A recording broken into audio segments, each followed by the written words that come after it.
कच्चे केले की चिप्स तो वैसे आपने बहुत बार खाई होगी। एक बार इस पारंपरिक तरीके से कच्चे केले की ये मसालेदार सब्जी बना के देखें। घर में पड़ी सामग्री से ही इसकी ग्रेवी बहुत ही यूनिक बन के तैयार होती है और खास तौर से यदि आपको आलू की सब्जी खाना पसंद है तो ये आपको बहुत ही पसंद आएगी। इसके लिए यहाँ मैंने 3 कच्चे केले लिए हैं और वजन में देखे तो लगभग ये 400 ग्राम है, जिसको मैंने साफ धो लिया है और धो करके पोंछ लिया है। अभी इसको हम काट लेते हैं। तो सबसे पहले इसके आगे वाला पार्ट काट लेते हैं और इसके पीछे वाला पार्ट भी काट लेते हैं। इस चीज का ध्यान रखें, केला काटने से पहले आप अपने हाथ में थोड़ा सा तेल लगा लें और चाकू पे भी थोड़ा तेल लगा लें। अभी इसको इस तरह से छील लेंगे। वैसे आपके यहाँ कच्चे केले मिलते हैं या नहीं, मुझे कमेंट बॉक्स में लिख करके जरूर बताएं। आजकल तो पूरे भारत में कच्चे केले आसानी से मिल जाते हैं। अभी सभी केलों को मैंने छील लिया है और छीलने के बाद में इसको काट लेते हैं। तो लगभग 1-1 सेंटीमीटर का काट लेंगे, बहुत ज्यादा पतला नहीं काटना है, इस तरह से मोटा होना चाहिए। अभी सभी केलों को काट लिया है। केलों को काटते ही इसके ऊपर हमें नमक लगा लेना है। तो यहाँ मैंने आधा छोटा चम्मच जितना नमक लिया है, ये इसके ऊपर डाल देते हैं। इसी के साथ आधा छोटा चम्मच जितना हल्दी पाउडर डाल देते हैं। दोनों डालने के बाद में अच्छे से मिक्स कर लेते हैं, जिससे केले काले नहीं पड़ेंगे। सभी के ऊपर हल्दी और नमक लग जाना चाहिए। हाथ से करेंगे तो आराम से लग जाएगा। इस तरह से मिक्स करने के बाद में इसको हम ढक करके थोड़ी देर के लिए साइड में रख देते हैं। तब तक यहाँ पर मैंने एक छोटा सा पैन लिया है, इसमें थोड़ी चीज़ों को सेक लेते हैं। यहाँ पर मैंने 1 टेबल स्पून जितना आखा धनिया लिया है, ये इसमें डाल देते हैं। अभी तक मैंने गैस चालू नहीं किया है। और 1 छोटा चम्मच जितनी सौंफ डाल देते हैं। सौंफ का फ्लेवर इसमें बहुत ही अच्छा आता है, ये आपके पास हो तो आप जरूर डालें। इसी के साथ मैंने 10 काली मिर्ची ली है, ये इसमें डाल देते हैं और 1 छोटा पीस दालचीनी का डाल देते हैं। अभी गैस को चालू कर देते हैं। आँच को हमें स्लो और मीडियम के बीच में ही रखना है, ज़्यादा तेज आँच में नहीं करना है। तो आप देख पा रहे हैं जो भी मसाले मैंने इसमें डाले हैं वो आपके घर में आराम से मिल जाएंगे। तो जब भी आपका मन करे ये बनाकर तैयार कर सकते हैं। इन मसालों को लगभग 1 मिनट तक सेकने के बाद में यहाँ पर मैंने 2 कश्मीरी लाल मिर्ची ली है, ये इसमें डाल देते हैं। ये सूखी लाल मिर्ची है, इसको भी थोड़ा सा सेक लेंगे, जिससे इसके अंदर जो मॉइस्चर होगा वो निकल जाएगा। यदि आपके पास सूखी लाल मिर्ची नहीं है तो आप लाल मिर्ची का पाउडर भी डाल सकते हैं, वो हमें अभी नहीं डालना है, वो बाद में डालेंगे। अभी सभी मसालों की बहुत अच्छी खुशबू आने लग गई है और मसाले अच्छे से सूख गए हैं। कुल मिला के इसे सेकने में मुझे 2 से 2.5 मिनट लगे हैं और इसकी खुशबू तो इस समय बहुत ही अच्छी आ रही है। अभी हम गैस को बंद कर देते हैं। इसको दूसरी प्लेट में निकाल लेती हूँ, जिससे ये आराम से ठंडे हो जाएंगे।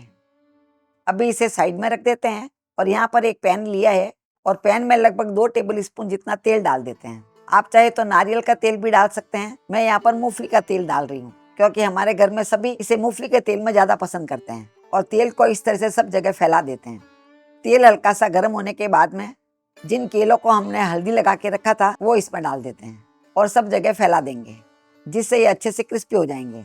मैं यहाँ पर इसे थोड़ा सा तेल डाल करके पका रही हूँ, आप चाहे तो डीप फ्राई भी कर सकते हैं, ये थोड़े से तेल में भी आराम से पक जाएंगे। तो आप देख पा रहे हैं इसके अंदर से पानी निकल गया है, क्योंकि मैंने नमक डाल करके रख दिया था। आँच को इस समय मध्यम कर लेंगे और मध्यम आँच में ही इसे पकाएंगे, ज़्यादा तेज आँच में नहीं करें। अभी लगभग इसे पकाते हुए 5 मिनट हो गए हैं, तो 4 से 5 मिनट पकाने के बाद में इसको इस तरह से चला लेना है। इस तरह से करेंगे तो उलट पलट के दूसरी साइड में भी अच्छे से पक जाएंगे। हमें तब तक पकाना है जब केले में से हल्की सी मीठी खुशबू आने लग जाए। और केले काफी सॉफ्ट होते हैं, पकने में ज्यादा समय नहीं लगता है, जल्दी जल्दी पक जाते हैं। इस तरह से उलट पलट के मैंने सभी केलों को पका लिया है। अभी आँच को हम और भी धीरे कर लेंगे और ढक करके इसे 2 मिनट के लिए रख देंगे। तब तक साइड में जो हमने मसाले सेक करके रखे थे वो भी ठंडे हो गए हैं और ठंडे होने के बाद में इसे मिक्सी की जार में ट्रांसफर कर लेना है।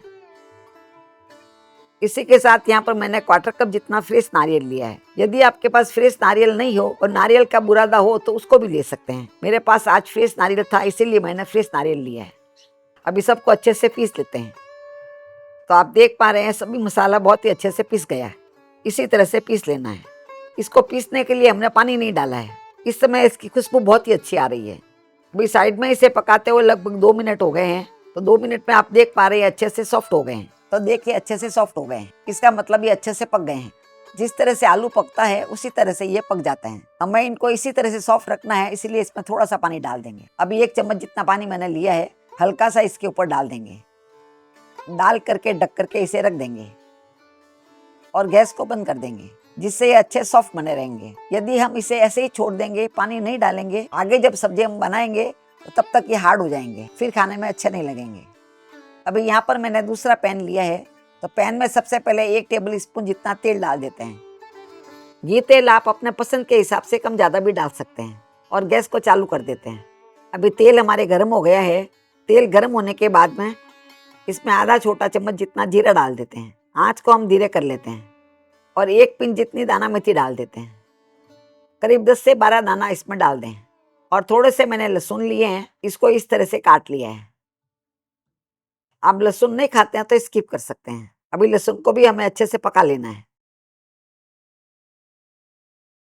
इसी के साथ यहाँ मैंने 10 से 15 कड़ी पत्ता लिया है। कड़ी पत्ते का फ्लेवर इसमें बहुत ही अच्छा आता है, तो ये आप जरूर डालें। ये मैंने फ्रेश कड़ी पत्ते लिए हैं, यदि सूखे कड़ी पत्ते हो तो उसको भी डाल सकते हैं। साथ ही मैंने 1 इंच अदरक का टुकड़ा लिया है, जिसको लच्छा में काट लिया है, ये भी इसमें डाल देते हैं।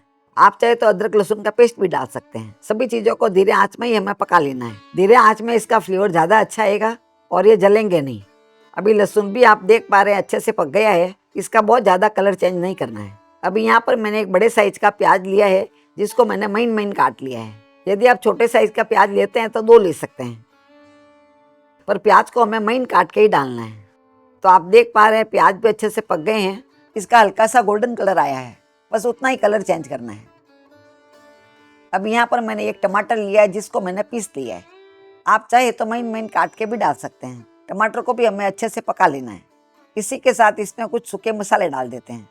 तो यहाँ पर मैंने 1/4 छोटा चम्मच जितना हल्दी पाउडर लिया है, ये इसमें डाल देते हैं और 1 छोटा चम्मच जितना धनिया का पाउडर डाल देते हैं और 1/4 छोटा चम्मच जितना ही नमक डाल देते हैं। तो नमक आप अपने स्वाद के अनुसार कम ज़्यादा डाल सकते हैं और आधा छोटा चम्मच जितना लाल मिर्ची का पाउडर डाल देते हैं।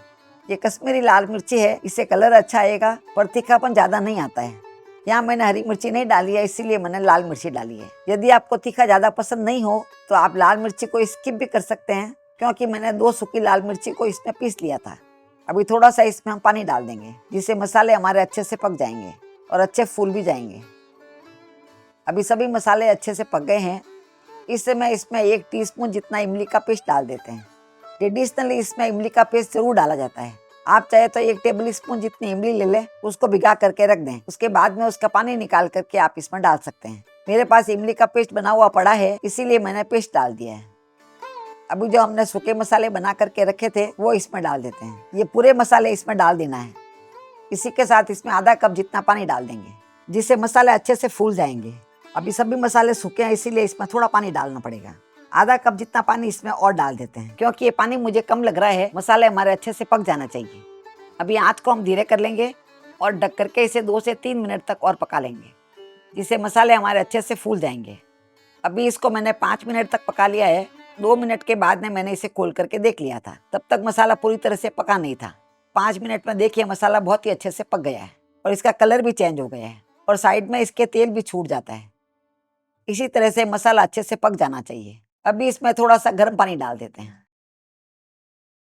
पानी हमें गर्म ही डालना है और पानी में उबाल आने के बाद में जिस केलों को हमने पका के रखा था वो केले इसमें डाल देते हैं और इनको अच्छे से मिक्स कर लेते हैं। अभी पानी में उबाल आ गया है, पर मुझे इसकी थोड़ी रस्से वाली सब्जी बनानी है, इसीलिए थोड़ा सा गर्म पानी इसमें और डाल देंगे। यदि आपको सब्जी को थोड़ा सूखा रखना हो तो थोड़ा पानी कम डालें। मैं हल्की सी रस्से वाली सब्जी बनाऊंगी, जिससे क्या चावल के साथ रोटी के साथ खाते हैं तो आराम से खा सकते हैं। अभी आंच को हम धीरे कर लेंगे और धीरे करके 4 से 5 मिनट तक और पका लेंगे, जिससे मसाला केले के अंदर अच्छे से चला जाएगा। अभी सब्जी को पकाते हुए 5 मिनट हो गए हैं। 5 मिनट के बाद में सब्जी देख लेते हैं। तो आप देख पा रहे हैं सब्जी में से तेल अलग हो गया है, क्योंकि मसाले हमारे बहुत ही अच्छे से पके हुए थे। अभी लास्ट में इसमें हम थोड़ा सा हरा धनिया डाल देते हैं। इसमें आपको गरम मसाला डालने की जरूरत नहीं है, क्योंकि हमने खड़े गरम मसाले इसमें डाल दिए थे। अभी सबको अच्छे से मिक्स कर लेंगे। इस तरह की सब्जी बना करके मैं इसे चावल के साथ में सर्व करूंगी। आप चाहे तो रोटी के साथ भी खाएंगे तो खाने में बहुत स्वादिष्ट लगती है। इसमें केले एकदम आलू की तरह सॉफ्ट हो जाते हैं और इसमें मसाले का स्वाद तो बहुत ही अच्छा आता है। तो हम मिलेंगे ऐसे ही दूसरे वीडियो में। तब तक के लिए बाय एंड टेक केयर।